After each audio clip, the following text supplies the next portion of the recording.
Hello, my name is Chad Walkaden. Good to see you again. I know we went into a longer episode last week. It was the first one that we did, coming back to ensure that there's a continuation. Last week, we looked at psychedelics in Australia, and that was the difference between getting a prescription from a psychiatrist and participating in a clinical trial. This week, we're going to continue on the theme of psychedelics, but we're going to go into something that I see occurring. And a tweet that I saw recently is the best way to kind of start to explain this. And the tweet was something along the lines of an individual goes and has one psychedelic experience and then the next minute they're a shaman. Yeah. Maybe I've added a little bit of spice to that, but it's the basic premise is that someone has had this experience and then is the expert. Now, to pause on that, it's not always a bad thing, because what that shows is that, similar to what happened with me with cannabis, in the past, I was working for the government and I was in a situation where cannabis was a risk. I tried it, I had a life-changing experience, and then I've been on this journey, I've been on El Camino now for many, many years. And as a result of that one moment, I knew I had to unlearn. So there's no judgment here. If people have that life-changing experience and want to share it with others, all I can do is applause. But for you, it is what you've got to be mindful of is that if you're going to get an experience in a place like Peru, where I am now, or other parts of the world, or if increasingly you're going to be able to see these medicines become available in Western societies in different experiences, there's a different knowledge base that we need to be mindful of. Generally, you'd be thinking in Peru that this has been passed down, or people have had these experiences and then have studied and have gone into it. But there's an element of trust that would be associated with people that hold ceremony, the shaman. Yeah. In terms of Western culture, that's going to be a little bit different, and how the models are going to evolve. But the biggest thing that we're going to be able to see, or the biggest thing that I think we're already seeing, and it's a result of what we spoke about last week, and then it's price point, right? So the price point of these medicines continuously be at a point where individuals aren't going to be able to afford them, right, at the moment. And so we've got large demand, i.e., we've got an increasing amount of people that feel disconnected from their lives, from their dreams, from their soul, and we're living through what's branded as a mental health crisis. Now, there's other areas that I'm going to talk about as this continues, but it's not for today. People aren't adjusting well, yeah, and we have a number of different reasons for why that is the case. And we need better tools and we need better support, right? So we know that people are struggling. You probably know people that are struggling. There's no doubt about it. You may be struggling yourself and you're looking for answers.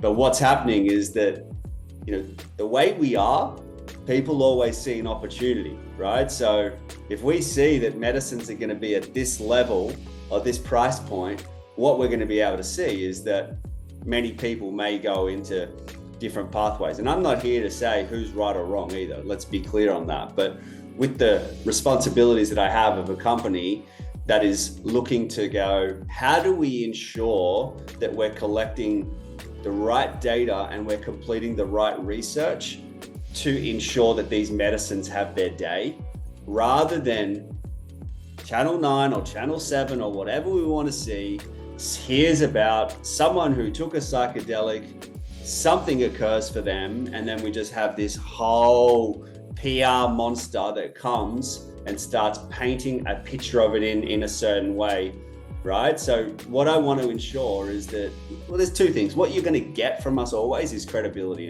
and we're very clear. If you want to go down these pathways, awesome, go for it, all good. But make sure you're being informed by the right information. So yeah, I'm not here to say you should go for this pathway or that pathway because it's legal, different jurisdictions as well. Hence, one of the reasons why it is accessible in Peru is because it's a traditional medicine, right? So different things to talk about there, which would be pretty cool to explore. But if you're in a situation, or you know someone in a situation that's like, oh, I'm hearing about psychedelics and I've got a friend that told me about this, or, I've got someone who's telling me that they got this new product, or there's a new protocol, or there's a new place to take it. Be mindful, keep your eyes open, keep your ears open, keep your heart open, but also be also be mindful that the biggest experts in the field, when we're going to have, let's dive into this, right? So, and just see how probably the most respected individual in this field describes a definition of psychedelics, and then compare it to your mate who's telling you that they got a pharmaceutical grade product. Yeah. So, biggest rock star, if we're looking at Dr. Robin Carhart-Harris, who was at Imperial College in London and has created what I see, and rightfully so, a lot of emerging researchers coming out of the UK where they're destined to do wonderful things in the future. And he's really been, the leader of that. And you can see how much that they look up to him and how much he has been able to start transforming the total place and positioning of psychedelics in our current world and life that we're living at the moment. He left Imperial College and he's gone over to University of California in San Francisco, where he is the director of the psychedelics division. So recently he had a conversation with Huberman, Dr. Andrew Huberman out of Stanford University. You may be familiar about Huberman Labs, right? He is the rock star in terms of new podcast, 5 million followers, cult-like following, now doing private shows, absolutely going through like unbelievable content and unbelievable reach. And he recently had Dr. Carhart-Harris on his podcast, and I recommend you check that out. There's no doubt about it. And we're going to watch this right now. So I'm going to go through a clip just to look at, remember, like the idea of you're going to have so many people telling you what to do, how to do it, and information around psychedelics. And we're going to go like to the number one person and see how he defines psychedelics. So yeah, let's check it out. I'm just going to be pulling it up now, and let's go. Went beyond just mimicking psychotic symptoms. And so he wanted to find a more apt term to speak to, in a sense, the principal component of their action. And he jotted down a few different possibilities, about a dozen or so, I think. And one of them was psychedelic, actually. It started as and ended up being psychedelic. And he had a correspondence going on with another Brit, also living in the US, Aldous Huxley, where they were playing with some terms to refer to these compounds. And in the end, Osmond won with psychedelic, and he had this little ditty of to fathom hell or soar Very angelic, important. Just take a pinch of psychedelic. That's where you put the disclaimer in. And so what does that mean? It's two ancient Greek words. Psyche means the human mind, or if we're being actually true to the ancient Greek, it means soul. And then the other component means to make clear, or to make visible, or to make manifest, or to reveal. So all of those work. And it's a neologism, it's a made-up word, but it does have that ancient Greek origin, and it's speaking to this principle that these compounds reveal aspects of the psyche, of the human mind, the soul, that are ordinarily not entirely visible. And so that's the etymology, and it's wonderfully poetic, but I happen to think it's also very accurate. It's a useful term because it's sort of, you might say, valence non-specific. It doesn't say you're going to have a great time or that you're going to go mad. It's more that it reveals psyche, and it could be hellish, but it could be heavenly. Could be hellish, but it could be heavenly. And there was a whole range of other things that he went into detail with there. And again, that the way he talks, like I said before, there's times where I want Bard or ChatGPT there as a little assistant to help inform. And I don't know all the answers, and I'm not going to pretend that I do, right? And that's the key point, is if you see the complexity of how he's grappling with it, or how he has grappled with it, to then be able to say that this is a hot topic, because the academic community is split in terms of a definition.